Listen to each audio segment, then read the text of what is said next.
Hi, folks. You're with Tacitus today, your pushback channel, and thank you for joining this live stream. In this essay, I'd like to talk about a prominent business website and how increasingly business websites are going full on woke, social justice correctness on triple steroids and the whole thing.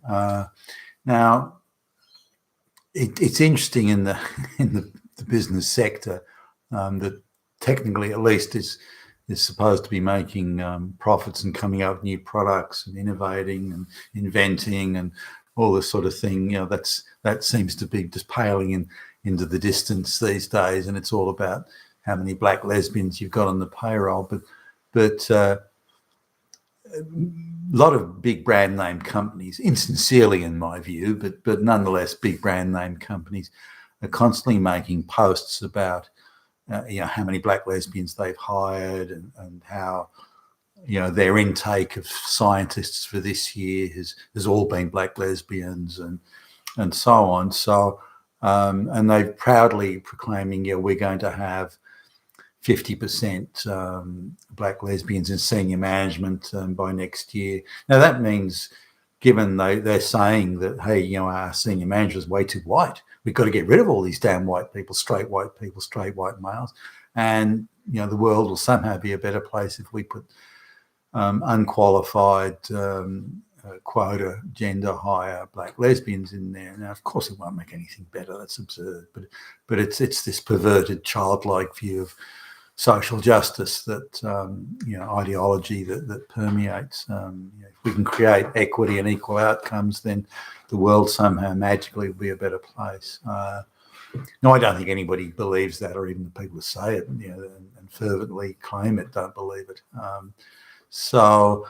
But anyway, when these, they've made a statement they are going to purposefully get rid of competent, qualified, trained white people, get rid of them from a business environment to bring in unqualified people on the basis of race and gender equity, ideological race and gender equity. You've got to be fucking kidding.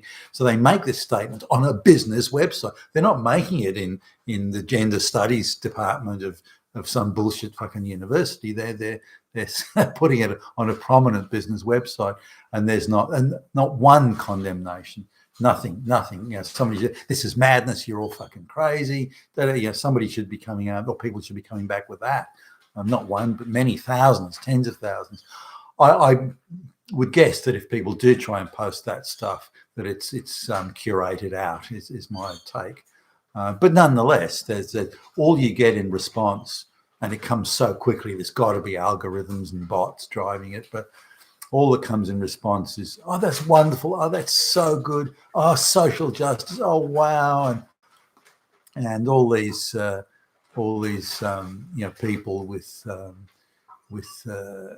interesting names are gushing about how wonderful it is, and it's about time, and paradise is only around the corner, and some utter and absolute jabbering nonsense. But there was one, and I was watching one where a good guy placed a fairly innocuous sort of thing where he questions, well, if we're going to put all these companies, if they're going to put race and gender quota hire people there, then kind of who's going to do the serious work, which is an obvious question, and one that I think anybody, even someone studying in first year business at college would think of.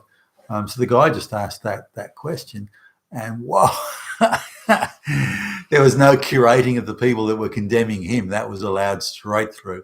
So he was attacked from all sides. You're a racist, you're a Nazi, you're a fascist, you're this, you're that, problematic, and so the guy was condemned just about from every imaginable side, and so demanding that he withdraw the post and that he apologise, all this sort of thing.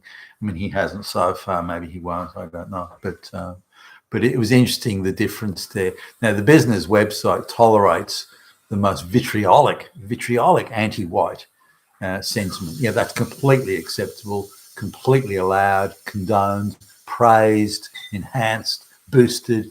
Anything that condemns white people seems to somehow magically percolate to the top of the most read stories, which I don't believe.